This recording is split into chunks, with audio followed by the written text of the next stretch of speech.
더도 말고 덜도 말고 한가위만 같아라 라는 말이 있죠. 2021년 한가위가요, 더할 나위 없이 좋은 시간 되었으면 좋겠습니다. 추석을 맞아서 가정예배를 드리시는 모든 성도 여러분과 가족 여러분에게 하나님의 은혜와 축복이 가득하게 되기를 주님의 이름으로 축복합니다. 오늘은 문을 여시는 예수님이라는 제목을 가지고요, 여러분과 은혜를 나누려고 합니다. 함께 사도행전 16장 31절의 말씀을 같이 읽겠습니다. 주 예수를 믿으시오. 그러면 당신과 당신의 집안이 구원을 받을 것입니다. 사도 바울이라는 사람이 있었고 또 실라라는 사람이 있었습니다. 이 두 사람은 예수님을 믿고 예수님을 전하는 선교 여행을 다니는 중이었습니다. 선교 여행 중에 모함을 받아 빌립보라는 동네에서 감옥에 갇히게 되었는데, 그 감옥의 간수에게 이 두 사람은 많은 죄수들 중에 일부 인원이었기 때문에 별 관심을 두지 않은 채 감옥에 가둬두었습니다. 간수가 보기에 그들은 감옥에 갇히기 전부터 심하게 맞았기 때문에 오늘 밤 내내 일어나지 못하고 누워있을 것이라고 예상이 되었던 것이죠. 그런데 간수의 예상을 깨는 사건이 일어납니다. 한밤중에 그들이 갑자기 큰 소리로 찬양을 부르기 시작한 것입니다. 지금도 그렇지만 군기가 엄격한 군대에서나 규율이 엄격한 감옥에서 밤에 시끄럽게 노래를 부른다는 것은 간부나 간수들에게 매우 불편한 일이었을 것입니다. 이 소리에 깜짝 놀라서 졸다가 깬 간수는 짜증이 나기 시작했습니다. 두들겨 맞았으면 잠이나 잘 것이지, 왜 한밤중에 노래를 하고 난리야. 간수가 그들의 입을 막으려고 몽둥이를 들고 그들에게 가는 동안 더 놀라운 일이 일어납니다. 그 감옥의 터에 지진이 났고요, 지진이 난 것도 놀라운데 더 놀랍게 감옥문이 열렸고요, 감옥문이 열린 것까지도 놀라운데 죄수들이 묶여있던 쇠사슬이 다 풀어진 것입니다. 예나 지금이나 감옥을 책임지는 간수에게 일어날 수 있는 최악의 일은 죄수들의 탈옥이겠죠.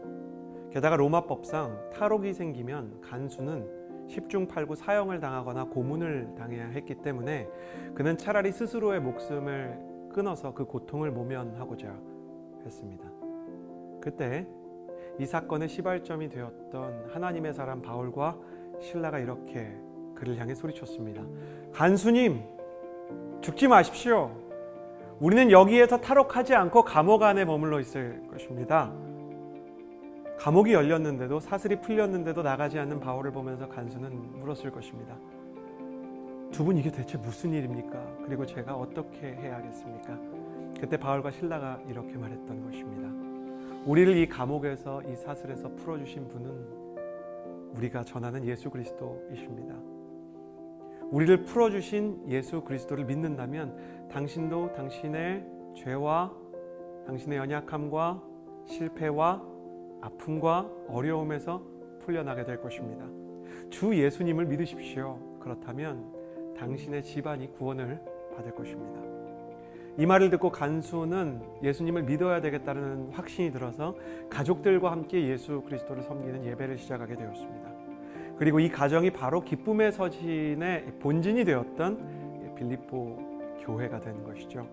한 가정의 믿음이요, 한 도시의 믿음으로, 한 도시의 믿음을 책임지는 교회에서 또 하나님의 영적인 기쁨을 상징하는 영적인 센터로 성장해 나아갔던 것입니다. 우리에게도 인생에서 열리기만을 기다리는 많은 문들이 있을 것입니다. 우리 자녀들은 진학의 문이 열리기를 바라고, 또 청년들은 취업의 문이 열리기를 바라고, 결혼의 문이 열리기를 기다리는 사람들도 있습니다. 우리 부모님들은 사업의 문, 물질의 문이 열리기를 원하는 마음으로 이렇게 기도를 하는 분도 계시고, 또 건강의 문과 축복의 문이 하나님으로부터 열리는 날을 기다리는 분도 계실 것입니다. 물론 하나님은 우리 인생에서 이런 문들도 열어주기를 원하십니다. 그러나 하나님께서 가장 열고 싶어 하시는 문은 바로 우리 가정을 향한 구원의 문입니다. 구원이란 한 사람이, 한 가정이 예수님을 만나게 되는 사건입니다. 예수님을 만나는 순간 그 사람의 삶에는 변화가 일어납니다. 사망에서 생명으로, 절망에서 희망으로, 낙심에서 용기로, 그리고 쓰러짐에서 일어남으로 변화가 일어나는 것이죠. 예수님을 만난 가정, 예수님을 예배하는 가정에도 변화가 일어납니다. 부모와 자녀 간에 오해가 있었는데 그 오해가 이해가 되고, 그리고 가족 구성원들 사이에 상처가 있었는데 그 상처가 하나님께서 주시는 치유와 회복으로 변화되게 되는 것이죠. 한 사람을 통해서 놀라운 일이 일어나듯이 한 가문을 통해서는 더 위대한 일이 일어나기도 하는 것입니다. 다시 한번 강조하면 하나님께서 정말로 열어주고자 하시는 문은 구원의 문일 것입니다. 간수의 가정이 바울과 실라를 만나서 보이지 않는 죄와 사망의 감옥에서 풀려나 구원의 문이 열리게 되었습니다. 그래서 기쁨의 교회가 세워졌죠. 그날 하나님은 바울과 실라를 통해 보이는 감옥의 문이 아니라 보이지 않는 구원의 문을 열어주셨던 것입니다. 이처럼 여러분의 가정에도 구원이 임하고 그 구원의 증거로 예배가 지켜지고 세워지기를 바랍니다. 그러면 여러분을 향한 하나님의 축복의 문이 열릴 것이요, 이어서 기쁨의 문까지 열리게 될 것입니다. 이번 추석 여러분의 가정에 구원의 문과 예배의 문과 기쁨의 문이 열리는 아름다운 시간이 임하게 되기를 주님의 이름으로 축복합니다. 기도하겠습니다. 좋으신 하나님, 주 예수를 믿으라. 그리하면 너와 내 집이 구원을 얻으리라 말씀해 주셨던 것처럼 우리 가족이 모두 예수님을 믿게 해주십시오. 이 가정 예배를 믿는 사람들끼리 조용히 드리는 가족들도 있을 것입니다.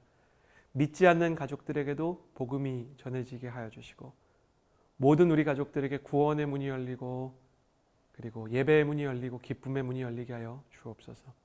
절망은 떠나고 소망이 찾아오고, 사망은 떠나고 생명이 찾아오고, 낙심은 떠나고 용기가 찾아오게 하여 주시고, 주님께서 주시는 사랑과 은혜로 말미암아 우리가 넘어서지 못했던 죄와 연약함도 하나하나 그 힘과 그 세력을 잃고 떠나는 역사가 있게 하여 주옵소서.